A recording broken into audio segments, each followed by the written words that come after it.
Last week, we were asking for some war, we wanted some action, and finally, we got some of that in this episode. A large amount of action in this episode. We got to see the dance of the dragons. Yeah, episode 4 of House of Dragon was everything I anticipated. It was really interesting. I was at the edge of my seat. I was screaming all through, and yeah, it's what I definitely signed up for. Daemon is still having these dreams, and this time around, once again, he sees the younger version of Rhaenyra. Here she tells him that he made her and now he's trying to destroy her because his brother loved her more than him. That's her father loved her more than him, and he decapitates her. And when he decapitates her, her head tells him that isn't this what he always wanted? That's a very strange question to ask. While on the other side, Alicent is having a dilemma, and she asks the Grand Maester to mix her a special herb with a special brew. We don't know what that brew means. We cannot tell that Alicent is expecting a child, but she had to terminate it. Besides that, when the Grand Maester came to deliver the tea, she asked him, okay, did Viserys really want my son Aegon to be the king? Did you think he actually wanted it? Because she was going to be sure after her encounter with Rhaenyra. And the Grand Maester said, I really cannot know, because honestly, what you're asking me is really not my business, you know?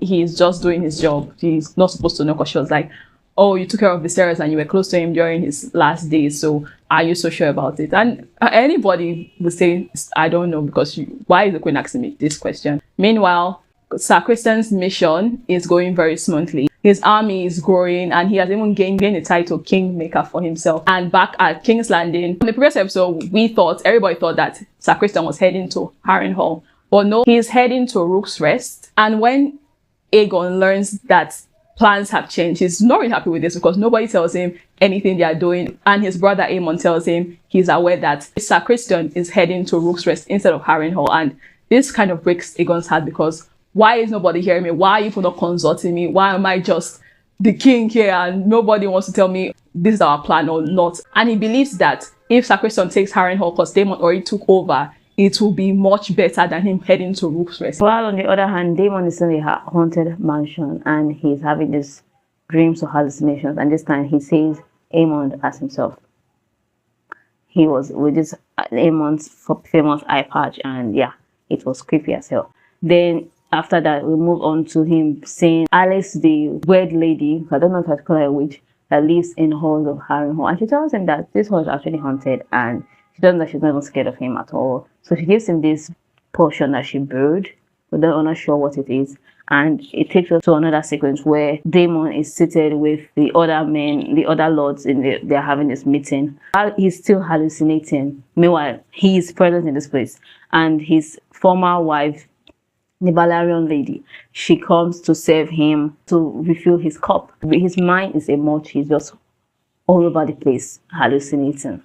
And back at Dragonstone, Rhaenyra finally returns, and just in time, because her council is actually planning an attack on Criston Cole since he's heading to Rook's Rest. They already know where he's headed to finally, and they want to send a dragon. So Rhaenyra shows up in time, and she even offers that she's the one that will go with her dragon. Her son wanted to go himself, but then Princess Rhaenys tells her that, no, I will go. My dragon, Meleys, has already experienced war, so let me go instead. Meanwhile, on the other side of Team Green, Aegon is just kind of pissed off and feeling frustrated because nobody's telling him anything about the entire plan. He found out that his brother and Sir Criston have new plans, and he's just kind of frustrated. So when he went into his chamber, he meets his mom there, and he's telling his mom that, oh, nobody listens to me, or nobody tells me anything, nobody fills me in. And the mother is just sick of his nonsense. So she lashes out at him and tells him that, hello, you, this man that was put on the throne, you have to better know your place by doing nothing and allow the people that know what they are doing, that have expertise on this thing, to do the job.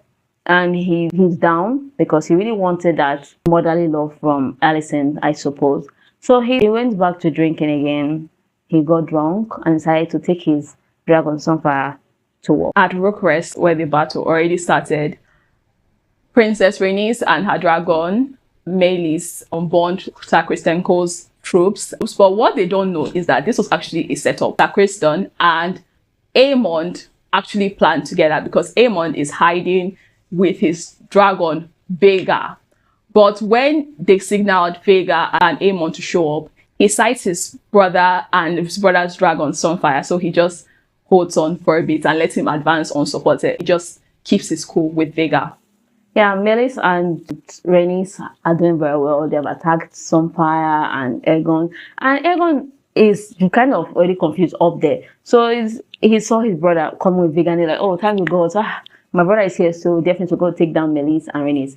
And to his surprise, his brother that he loves, in his own way, Aemon, told Vega Dracarys, and Vega gladly opened fire and down he went. This was an opportunity for Princess Rhaenys to actually back away with her dragon, but they don't back down. Instead, Melis attacks Vega and Vega falls to the ground. The almighty Vega falls to the ground. So while they were still circling in the air, Vega takes his surprise attack and bites from the ground and bites Melis' neck. Then Melis and Princess Rhaenys fall to their deaths. It was so sad. It was... Christian Cole was actually knocked out during the battle at some point. We don't know when, but when he comes back to it, he finds Aemon and a very injured, we're not so sure if he's still alive, or they've not made it clear if Aegon is still alive or not, but a very wounded Aegon and his dragon Sunfire. Yeah, so we're halfway through the season already because I expected 8 episodes. And yeah, I'm enjoying myself. I don't know about you. I'm waiting for this war to happen, this dance to happen. Although it ended with me losing one of my favorite characters, which is Rhaenys. I can't wait for more. I don't know what Rhaenyra is going to do. I haven't read the book.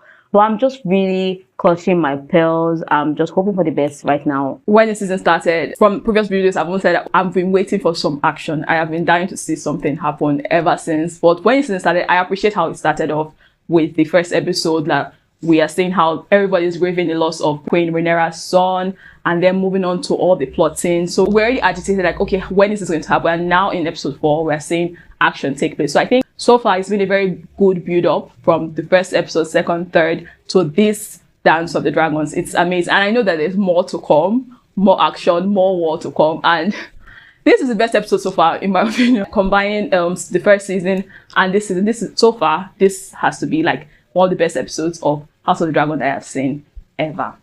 So if you have been watching the show, please tell us what you think in the comments, and do not forget to like this video, share and subscribe to We Have Been Watching.